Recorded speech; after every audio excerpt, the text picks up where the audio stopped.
আসসালামু আলাইকুম। আমি জান্নাতুল ফেরদৌস সুমি চলে এসেছি নতুন একটি রান্নার ব্লগ নিয়ে। সবাই কেমন আছেন? আশা করি সবাই ভালো আছেন। আলহামদুলিল্লাহ আমিও ভালো আছি। তো আজকে আমার আম্মা রান্না করবে লেয়ার মুরগি, লাল মুরগি বলে যেটাকে। আমাদের বাসায় ব্রয়লার আম্মু আর আন্টি খায় না। আর আমার ভাই মুরগি তেমন পছন্দ করে না। তো মুরগি রান্না করতে গেলে দেখা যায় ও খাসি মুরগিটা আর এই লাল মুরগিটা খুব পছন্দ করে খায়। খুব পছন্দ বলতে একটু খায় আরকি। নয়তো দেখা যায় ব্রয়লার মুরগি হলে খেতেই চায় না। আর আম্মু আর আন্টি তো ব্রয়লার মুরগি খাবেই না। তো এখানে মা পেঁয়াজটা ভেজে মুরগির মাংসটা দিয়ে নিচ্ছে। তারপর একটু লবণ দিয়ে এটাকে একটু হালকা ভেজে নিবে। তারপর হালকা ভাজা হলে আস্তে, আস্তে সব ধরনের মসলা দিয়ে দিবে।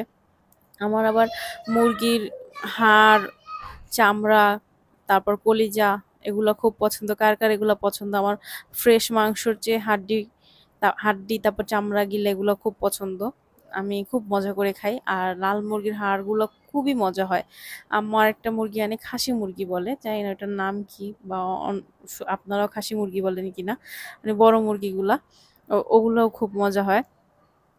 আর লাল মুরগিটার একটা অন্যরকম স্বাদ। আর খাসি মুরগিটার একটু অন্যরকম স্বাদ। খাসি মুরগিটা অনেকটা গরুর মাংসের মতো লাগে। খাসি মুরগির বিরিয়ানিটা অনেক মজা। লাল মুরগির বিরিয়ানিও অনেক মজা। এই ২ টার বিভিন্ন রকমের টেস্ট আরকি। ভিন্ন রকমের টেস্ট। একেকটা মুরগির একেক রকম টেস্ট। যেমন ব্রয়লার অনেকের পছন্দ। আমার আবার ব্রয়লার হইলেও প্রবলেম নাই, লাল মুরগি হইলেও প্রবলেম নাই, খাসি মুরগি হইলেও প্রবলেম নাই। তবে মজা করে খাই লাল মুরগিটা। তো এখানে মা এই যে সব ধরনের মসলা-টসলা দিয়ে কষায় নিচ্ছে। এটা ভালো করে ভাজা করে কষায় নেওয়ার পর ঝোল দিবে। আমাদের বাসায় সবাই আরকি ভাজা করে ভুনাটা বেশি পছন্দ করে। আমার আম্মু তো ব্রয়লার মুরগি রান্না করলেও মাংসটা আগে ভেজে নেয় তারপর ভুনা করে। লাল মুরগি এমনিই একটু শক্ত থাকে তাই ভাজার প্রয়োজন হয় না। একটু ভালো করে কষায় নিলে মুরগির মাংসটা একটা অন্যরকম টেস্ট চলে আসে। যে মাংস থেকে যতটুকু পানি বের হইছে ওইটা দিয়ে আরকি মা কষায় নিচ্ছে। কষানো হয়ে গেলে একদম ঝোল দিয়ে ভুনা করে ফেলবে। এই যে দেখেন পুরো একদম কষায় ফেলছে। এখনো কিন্তু পানি দেয় নাই। এখন পানি দিবে। পানি দিয়ে রান্না আরকি সিদ্ধ হইতে দিবে। মুরগিটা সিদ্ধ হলে তারপর একদম ভুনা করে ফেলবে। আঁচটা বাড়ায় দিয়ে এখন মিডিয়াম আঁচে রাখবে। আমাদের বাসায় ঝাল প্রচুর খায়। মানে একদম লাল হয়ে গেছে। মুরগিটা এত ঝাল দিছে যে পানি দিয়ে দিচ্ছে।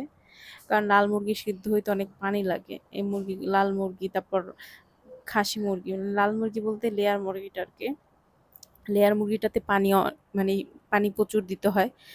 হাড্ডি থাকে মানে হাড্ডিগুলো শক্ত থাকে অনেক। আর হাড্ডিগুলো নরম না হইলে মাংসটা খেয়ে মজা লাগে না। তো এই যে এখানে আম্মা লাউ দিয়ে চামড়া-টামড়া দিয়ে বসায় দিছে আর এদিকে মাংসটা ভুনা করতেছে। লাউয়ের ভিডিওটা আমি নেওয়া হয় নাই, গোসল করতে চলে গেছিলাম। শুধু মুরগির ভিডিওটাই নেওয়া হইছে। এই যে মুরগি ভুনা হয়ে গেছে। আর ওদিক থেকে লাউটাও হয়ে গেছিল। লাউটার ক্লিপস আর আমার নেওয়া হয় নাই। আজকের ব্লগে এই পর্যন্ত। আল্লাহ হাফেজ।